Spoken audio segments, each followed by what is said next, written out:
The Incredibles is probably one of the most well-received and beloved animated movies of all time. Although I can't speak to the validity of that statement, I could instead give you some reasons that this could be the case. The Incredibles was a surprisingly deep and deconstructive look at superheroes while also tackling a myriad of other issues like the loss of innocence or just poking fun of the suburban lifestyle among other things.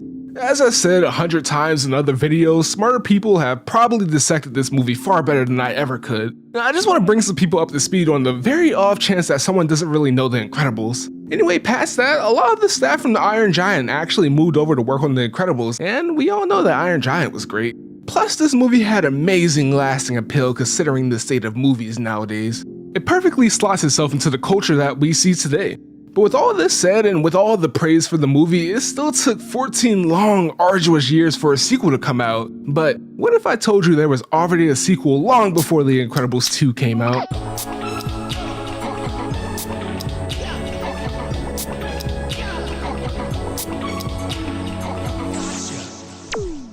So I'm pretty sure these are still a thing, but in days long gone, aka the Gen 2 and 3 console eras, we were getting a lot of movie tie-ins, and I mean a lot. If there was an animated movie from a big studio, it was probably getting a game. Even movies like Chicken Little were getting them. Actually, I'm pretty sure Chicken Little had more than one game, so hey, anything's possible. Around this time, games were being made without much regard for its quality as long as it was out in a reasonable time after the movie. Like, I vividly remember seeing Kung Fu Panda as a kid and wanting to play the game right after, but that's pretty much all I can remember of the Kung Fu Panda game because it was probably garbo, or even worse, completely average. For this reason, if you heard that a game was a movie tie-in, you can safely assume that it was probably not going to be very good. Of course, movies based on video games aren't too good either, but that's neither here nor there. Despite this label though, there were some great movie tie-in games, the SpongeBob one probably being the best one around. And starting in 2004, that same studio, Heavy Iron Studios, started working on an Incredibles game called The Incredibles for obvious reasons. It was a whatever game, but it sold gangbusters, making over $50 million in profit and receiving a Platinum Sales Award. Running off of this success, another Incredibles game was made, Incredibles Rise of the Underminer. Quick spoiler alert for The Incredibles if you still haven't seen it somehow. At the end of the movie, with the family settled back into their lives while also growing as a superpower family, the town is attacked by a villain known as the Underminer. The family suits up to fight him and the movie ends. This is where the game picks up. Mr. Incredible sends the family to deal with the drills that are surfacing while he and Frozone deal with the Underminer themselves. Personally, I'm disappointed because I just wanted to play as Dash since speed is the best power. Anyway, from here, you dive into the main drill looking for the Underminer. Along the way, they have to stop robots from dooming the world as well as helping mole scientists and the robot who has reformed. And saying all this out loud makes the game's story seem way weirder than I initially thought. But after all that, you finally fight the Underminer and the game's done. It's not a long story and it doesn't really add much to the world of The Incredibles, but hey, it's The Incredibles. The story of this game is the equivalent of having a TV special, not a straight-to-DVD sequel, a 30-minute TV special sequel. Basically what Shrek 4 felt like. So let's recap. A straight-to-video game sequel is the equivalent to Shrek 4. Sounds good to me. What about the gameplay? Is that good?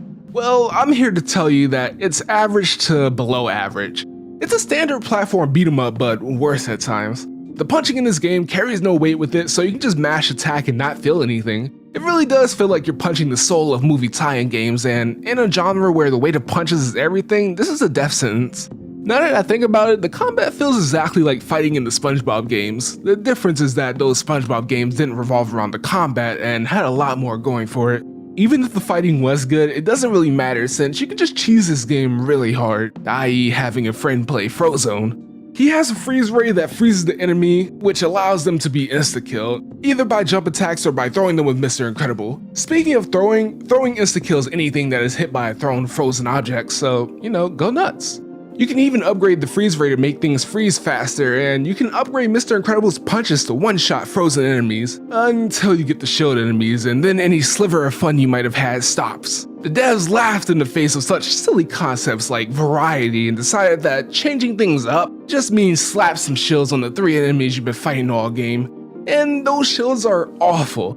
You can actually pinpoint the moment I started hating the game, right around when they first introduced the shields. They have way too much health and they will instantly do it as soon as they enter the screen. And they don't move while doing it, so if the camera decides to not show them all you can do is hope that one of them pops out of their cocoon to fly like a butterfly. I'm all for making the game harder, but not if it's going to be implemented like that. And would you believe that this isn't even the worst part? There are also platforming sections, and by that I mean jump and hope you can jump far enough or you'll be dead instantly. And when you're dead, you're gone for 20 seconds, which is especially annoying when there are some parts where one of the characters is needed. In those cases, you just sit and wait. Unless the game decides to spawn you in the same place that killed you, then you just kill yourself. I mean, move up a little bit. And don't even get me started on the minuscule amount of health you revive with and the fact that the only way to get back that health is to defeat enemies. Coming back to variety though, there isn't any. The setting of the game doesn't do the level design any favors since it's just a whole bunch of machinery. 2 out of the 3 bosses in the games are just bigger versions of the robots you've already fought, and all the bosses follow the riveting pattern of doing something and then sending out some minions. Repeat ad nauseum. As for the music, I don't remember it except for the final boss, which was just the Incredibles theme, so yeah. I will crush you in front of all that will watch! There's also some RPG elements, but I use that term very, very loosely. But is there anything you enjoy in this game? You might be wondering. Well, I did like the banter between Frozone and Mr. Incredible throughout the game, and they do talk a lot. The only weird thing about that is none of the voice actors reprise their roles, and it shows. Oh, that ground doesn't look stable. Don't talk to me about stable. We're dealing with deranged lunatics. There's nothing stable about this whole thing. And I swear to you that the robot who helps you sounded more like Samuel Jackson than Frozone, so make of that what you will. As big as one of the top science cities. The scientists and former prisoners up there run the place. I'm not gonna mince words, this is probably the worst game I played in the series of YouTube videos I did. I enjoyed this even less than the Kids Next Door game, which if you haven't seen that video, I highly recommend it. And as the final nail in the coffin, Incredibles 2 straight up retconned this game by making it impossible for anything in this game to happen. Plus the Incredibles 2 is a way better piece of media overall, so you should just watch that instead. As for this game, I honestly see no reason to play it, like, at all.